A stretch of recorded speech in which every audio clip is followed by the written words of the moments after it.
Hi, I'm Dr. Gerald Deas. Welcome to Health Center from Downstate Medical Center. You know, making a physician,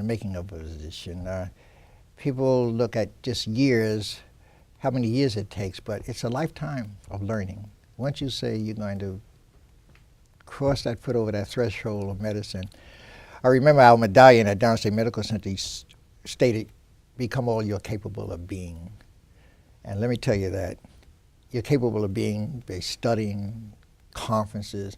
You never give up as long as you practice, because new things are constantly coming in the scenes. For example, vitamin D. Why did it take so long for everybody to recognize vitamin D was important after all of these years? But there's more things than vitamin D. But today we're going to talk about the making of a physician and how I came about to a certain degree and who came after me to a certain degree at the same school. And so I want to welcome a dear friend of mine, Dr. Miriam Benson. Dr. Deas, it's wonderful to be here today again.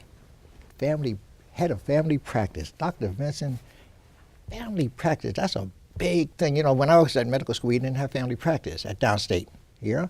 And now it's a fully developed department where 2,000 applicants at least apply for 6 positions here at Downstate Medical Center in your department. But forgetting all of that, let's go back just a few years. Here, this little girl running around South Jamaica, doing all kinds of things, social work, things like that. Tutoring kids in schools and things like this. What made you take off to say, I'm going to be a physician and rather than a teacher or anything like this? Well, I think one motivation for really wanting so much to be a physician was looking around me and seeing a doctor like you. A good person who really cared about people, that was able to talk to folks and help them in a very substantial way. Besides you, there were no other primary care doctors in South Jamaica, as you know. Your office was always packed. If you went to an emergency room when you became ill, let's say with a sore throat, nobody wanted to hear your problem. They just want to give you a prescription and get you out. Sure. And that's really not good care. Surely. It's not care at all. Right. And so I was very interested in science. I had a great role model, Gerald Deas, who threw us in his car when I was at York College and brought us over to the Carter Health Center or wherever we needed to go to take good care of folks. And I looked and I said, you know, I can do that. I want to do that. So I think the 2 things you need is you need an interest in caring in people, and you need to like science and be challenged, as you said at the beginning of the show, yes, to learn for your whole life, because medicine is a life pursuit. Yes, certainly. What high school did you go to? I actually went to St. Pascal Bainland High School, right in Hollis, Queens. Right down the block. I don't think it's there anymore. That's right. It was within walking distance of your practice. It's a PAL now. That's right, for kids. Yeah. There's nothing wrong with that. No. And then, as you know, I went to York College, part of City University of New York, studied chemistry and math, again, sciences, to prepare myself, and then did a master's. I know you did a master's also, a master's degree in electron microscopy, and I became a calcium researcher. So both you and I had that interest also, looking at nutrition, whether it's calcium, vitamin D, and the real impact that has on our patients' health. Yes. And then I applied to our great medical school, Downstate Medical Center, and got in. Yes. The oldest person in the class. Did you have a baby at that time? Oh, well, actually, my daughter was in junior high school. When my daughter would come to here, she'd come with my mom to see the nutritionist, and she wanted to speak with me, and I was in the lecture hall. I remember lecture hall 2. You'd look out in the hallway, and she'd be flicking the light on and off. So she was entering high school, actually, as I was becoming a medical student.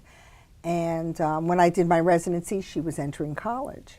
Yeah, so she watched me learn and watched we learn together. Well, you know, when you say, even you and your daughter, we're leaving out that very important, supportive husband. Yeah, oh yeah. Oh no, I've been through not only my college degree and master's degree, my medical degree, so after I finished medical school, and even when I was training on the wards for up to 48 or 72 hours at a time back then, I'd go home. My home was always quiet. My husband helped out any way he could, even if he went in the backyard and threw a piece of chicken on the grill, Right. or he'd go out and get me a salad. But he was always very, very supportive, and still is. Yes. I mean, I finished medicine. I went on and did my specialty in family medicine Right. here. I trained for 3 years, passed my boards. Not long after that, I became acting chair. But after a few years, I saw how poorly all my diabetic patients were doing. And again, while I continued to learn medicine and teach and run the department, I started working on my PhD in islet cell biology. So that, my PhD work, came out of the great need that I saw to understand type 2 diabetes, because my diabetic patients would die back in the 80s, Surely. in their 45, 48, 50 years old, and that was unacceptable. Maybe we could just back up just a moment now, because there was this mom you had, of course, Sure. and brothers and Still sisters. do. Yeah, I know, I know. She comes to all the conferences That's with right, you. that's She right. wants to learn as much as you. But the thing is that getting back to your family, which is a phenomenal family of children and grandchildren and things like this, but your immediate brothers and sisters, just reflect a moment on them and how you feel that they integrated your life with of support. Well, there were no doctors in the family. I was the first doctor. Right. I had a whole slew. We were kind of like the Brady Bunch, yours, mine, and ours, in Technicolor, as you Right. know. And my brothers and sisters, I'm the only doctor in the family, Right. now anyway. I have one granddaughter who's interested in going to medical school, who's at Penn State studying, whom you know. Right. And my brothers and sisters were interesting because I helped to take care of them growing up. Yeah, so sure. that's I taking care. remember It's like that. Dr. Mom. I was Yeah. Dr. Sis. I know, yeah. And they would come. I'd help them with their homework. Yeah. I'd take care of whatever they needed. I Sure. helped cook for them. Whatever my brothers and sisters needed, I took care of. So Right. did anybody ever expect me to become a doctor? I don't think so. I remember at my medical school graduation, my mother saying to me, I always hoped you would marry a doctor. It just never occurred to me that you'd be one. So and maybe that's a good thing. Maybe if your parents expect you to be a physician, you kind of get pigeonholed. Oh, and there's yes. so many great things you can do in life. That's right. Medicine is just one. Sure. Medicine is something that I found. It wasn't sort of preordained for me. Yes. And I think that that's also a very strong message. And I tell residents this all the time, and young medical students, and my own grandchildren, that you need to do what you love to do and what you do well. And for me, that's medicine, it's research, it's law, and it's dealing with people. Well, I'll tell you one thing. When I see you, when I get here in the morning, and you've been here Hours. before I For get here. anybody's here, not you, before anybody. I And open then- the place up. That's right. And then when I see you late at night, now here you are, head of the department, professor and and chair. yet you're still seeing patients at the same time. But even before I even get to that, about your sister who's in law, for example. I have several. I can tell you about my brothers and sisters. I have an older brother who you know, who was Commissioner of Veterans Affairs, Mike Handy, whom we all loved. He passed away. He had heart problems about in 2002, actually. That was really a blow to the family. Michael was involved in social work, Veterans Affairs, and worked for a long time in the homeless food provisions program for New York City and the Bronx. He then went on to work with the Veterans Affairs and actually worked with 4 different mayors. The last, of course, was Mayor Bloomberg. So Michael passed away and lived just 3 or 4 blocks from Downstate Medical Center. Then there's Veronica Handy. Veronica is an attorney, actually. She attended Hofstra Law School, which is where I'm graduating from, as you know. Right. I attend Hofstra Law at night. I'm certified in health care already. And I'll be receiving my JD on May 12th of 2012, so that's pretty exciting. Veronica, though, when I came to medical school at Downstate, Ronnie and that's what we call her, attended Hofstra. And she actually went to St. Thomas to study, work as a waitress, nothing fancy, to study for her bar. And there she met a young man, and they got married. And I now have a 6'2" tall niece. And she's an attorney down in the islands. She had her own practice for a while, and she's working for the federal government, for the federal court system actually, going from island to island down in St. Thomas and St. Croix. And to stop at that point, I understand she even wrote a book, How to Pass the Bar Exam. Oh, no, that's a different one. That's my sister-in-law. Right. Ronnie was the first lawyer in our nuclear family. Right. But Michael, my brother who passed away, married a young lady in South Jamaica, right. 2 blocks away. They met on the Q42 bus by the name of Edna Wells Handy. Right. Edna is now the Commissioner of Administrative Services for Mayor Bloomberg. And yes, Edna, many years ago, before I even thought about going to law school, Edna wrote a book and has run courses on you can pass the bar, how to pass the bar. Yeah. And I actually edited that book for her. Is You're that right. That's Edna. That's my sister-in-law. Right. I have a brother who's a nurse, Right. Paul. I have a sister, Catherine, who just got a new job. She's vice principal, director of a GED program up on Parsons. Oh, that's wonderful. I know that GED area. Over by Parsons and Hillside. Right, sure. She just took that on. She just finished her vice principal's course at Queens College. I have a brother, Joe, who works here at the medical center, as you know. He's a great guy. 3 little kids, 3 little nieces right. who are adorable, Sure. 2 grandchildren. So there's a whole slew of kids who grew up in the same house. In the same house, yeah, that's what I'm saying. You're the Bradley bunch as such. Brady bunch, yeah. Brady right. bunch. Tell me this now. Getting into family practice or starting a family practice is really unit here, because there's certainly, when I came along, I had to create my family practice because there was no family practice. Right. So instead of taking straight medicine, I broke it up into many subspecialties. So I'd be equipped to go and wind up in one office for 40-some years. And take care of people. And take care of people. Take care of what they come in with. Yes, right. Because that's, that one of the problems we had after World War II and the American health system developed was that everybody had to be a specialist, and it left no doctors just taking care of people. Right, yes. And yet that's a really challenging, very exciting part of medicine, because our patients in primary care don't come to us with a label. We have to figure out what's going on with them, and I know that's what you did practicing primary care in Hollis. Sure. And actually nowadays the specialty of family medicine began in 1969. And in 1970, we started our residency program here, and that's why family medicine was not around or family practice, it goes by both names, was not around when you trained at Downstate.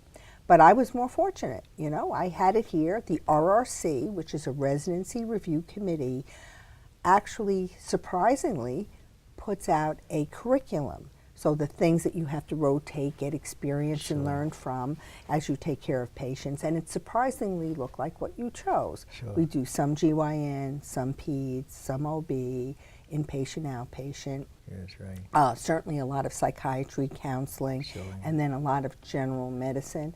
And taken together as we follow a panel of patients, not for the 40 years you did, although I've been following them for 31 years now, but as we follow them for 3 years in training, folks come out having a defined curriculum, able to deal with people, make a diagnosis, and on the one hand are very, very good at treating chronic hypertension, diabetes, heart failure, sore throats, arthritis, the things folks have, but also are experts in keeping you well, getting the mammograms, getting the colonoscopies, giving the flu shots.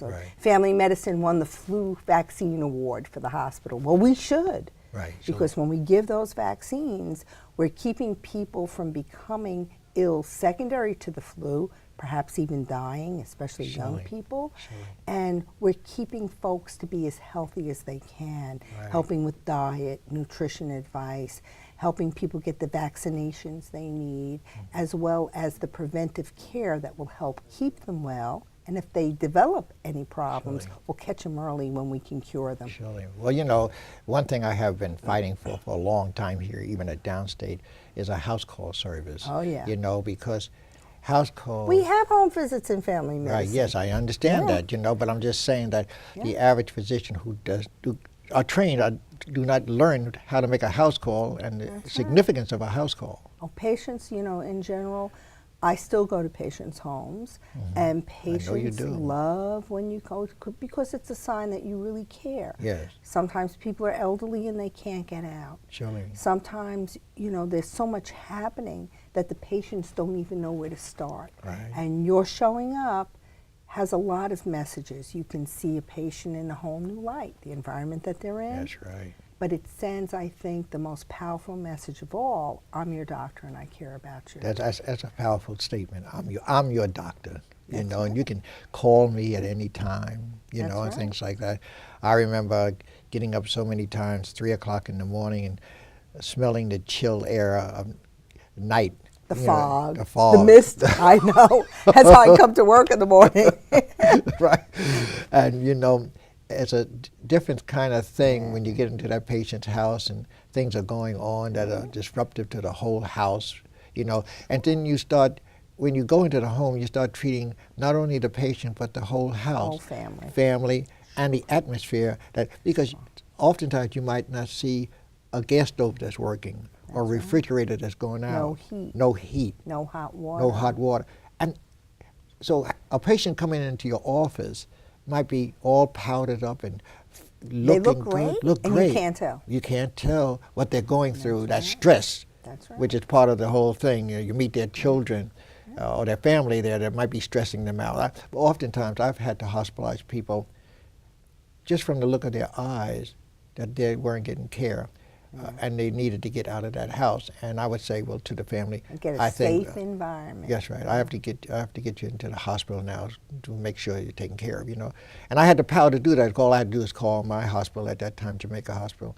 I need a bed, and they didn't stay on a gurney all night. When I got there, they were in their bed in a room, and the residents had already seen them to start the treatment. They were getting care. Getting care. That's right. And I think this is left out of our whole thing of taking care of people. Well, you know, the simplest things that people need that they may not know about or be embarrassed to ask for. You may go to a patient who has cancer, and you go to their house and you realize this patient needs a hospital bed. The Yeah. family's having trouble moving her. Or a commode. Or commode. Commode is like number one. That's Nobody right. wants to ask for a commode. Who wants to lay on a bed? How can you lay on a bedpan? No, you You understand can't. what I mean? No. Bedpans are not functional. There's a But Hoyer a lift. commode makes Sure. commode makes a real difference. Sure. And then when you start making home visits, you look at how people are able to transfer from a chair to a bed. Yeah. What is the environment like? What about the caregiver? Do they have any help? That's Are there any right. services out there There you for go. patients? So, you know, there's a lot that patients need, and you will be surprised, and I know you're Sure. not. You know, you get there, and I remember I followed this gentleman who had prostate cancer, who was very, very ill and dying. Right. And I didn't want him. He couldn't come into the office, so I went to the home nearby, a few blocks away. And the sons used to go out and shovel the snow and have a park, and everybody left that parking space on East New York. Oh, yes. East New York Avenue, everybody knew on Friday afternoon Dr. Vincent was coming, that parking space was clear. Oh, no yeah. question. That's right. Or, you know, you get there and they make you a cup of tea and you can sit down and talk. And Yeah. it really makes a big difference in your relationship with the patient for the decades that Surely. you're going to work together. You know, I have gone on house calls where a young lady, she was sitting on her couch doing her homework, and they had a piano in this room where she was at, but she had no desk or anything, and she was doing her homework, and so they asked me, did I want to buy their piano, just a fact. And I said, no. I said, I really don't need a piano. I said, but I'll tell you what I'll do. I'll give her a piano lesson. Well, this young lady who finished college became a music teacher. Oh, wow. That's great. See that? Yeah. Just by them wanting to sell a piano, which the main thing in their living room was this piano. Right. And they weren't using it. And they weren't using it. But this wonderful teacher who was a patient of mine gave her free lessons too. Look at that. See And, that? and so I was at a conference for teachers, and she was in the audience. Oh, how nice. You know. And she ran up and told you she Yeah. was a music teacher. Yeah, a music teacher, you know. But I'm just saying that you have the ability to change a whole system around when you enter that home. Or be more interested in the dynamics of a family. That's See, right. you had the dynamics of a family, so you understand all of this. We kind had a of stuff. wild family, that's right. And when I go into people's homes, I look to see if there's books for people to read to their children. Yeah. If not, we have books. And it's not just going into home. What about when your patient goes to a nursing home? A patient whom I had followed for about 30 years. Right. His heart was really at its end stage. The family kept him home. And then I went away somewhere when I was studying law for 2 weeks, just 2 weeks, and they put my patient in a nursing home. Right, sure. They put him on dialysis. So I said to the nephrologist, well, why'd you put him on dialysis? His kidneys were still working. She said, I was having trouble controlling his heart failure. I said, but I controlled his heart failure just fine. Why don't you call the cardiologist? So because he was on dialysis, they put him in the nursing home. Right. So the first time I went to the nursing home, the head of nursing came in and I identified myself. I said, look, I know I don't have privileges here, but I just brought him the paper. And I said, I came to talk to my patient. Right. And she came out, she was a very nice lady, right here off of Linden Boulevard. And she said to me, Dr. Vincent, we don't know what to do with you because no doctor has ever come to see their patient in this nursing home.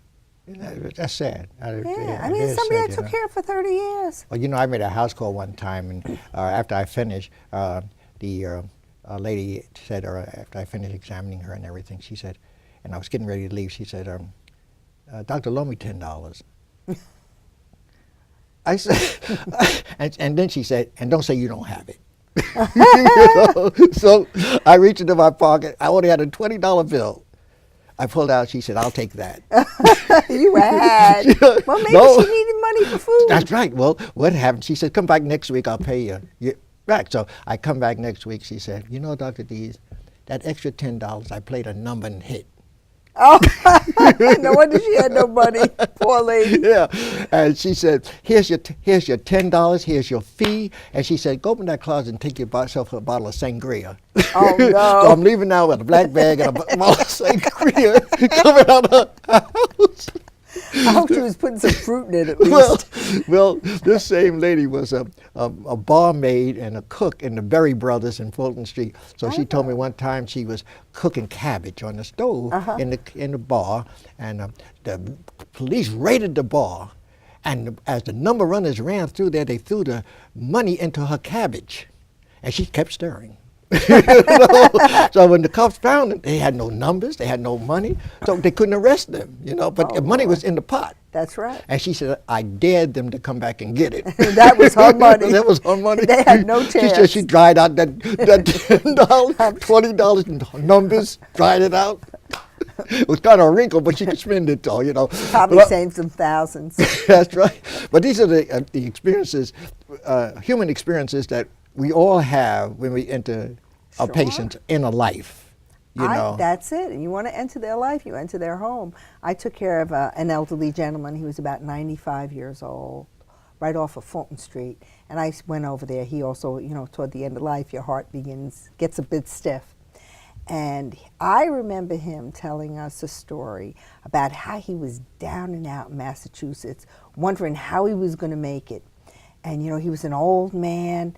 But back then he was young, and he said he was walking along, feeling dejected, looking down, and there he saw this coin on the street, and in the moonlight it shone. And he said he picked it up, and he said that was his good luck piece, and he knew he was going to be fine. And then he talked about how he became successful and went on to develop his career. Yeah, and yeah. It's just, you know, people will really touch you with their story, and as you say, bring them into their inner life and their family. Well, you know, as time is our enemy, but we have to continue this because I have to get into our further research and to your law degree and how that might move you to another level being able to do even much more than you're doing now as head of family practice, and because you're doing such a phenomenal job of getting those residents ready for real life medicine. Teaching how to teach also. You're right. How do we help people to become better teachers of medicine so we'll have better doctors? Surely. I can't help people to become better people. Well, you know, and I can only set a model, but their parents will raise them. Well, you I'm see, sure to do that. well, Miriam, this is the type of Surgeon General we need, you know, to set the pattern, because all this new things, Barack Obama with his new health plans and things like this, there has to be made a change if he's going to be successful in office to offer medical care that everyone deserves. And if we don't have the training of folks like yourself outside of just that one thing called medicine, but social, law, teaching, and things like this, people are going to be in the same condition whether you have insurance or not. Because if you can't find a doctor as such that can handle all these kind of things, it makes no difference but have insurance, you know. So I want to thank you for being here today, but we're going to continue this discussion to see just what took place with the research and things like this. So I'm glad to have you today. Thanks so much, Dr. Deas. It's always a pleasure. And we'll continue this.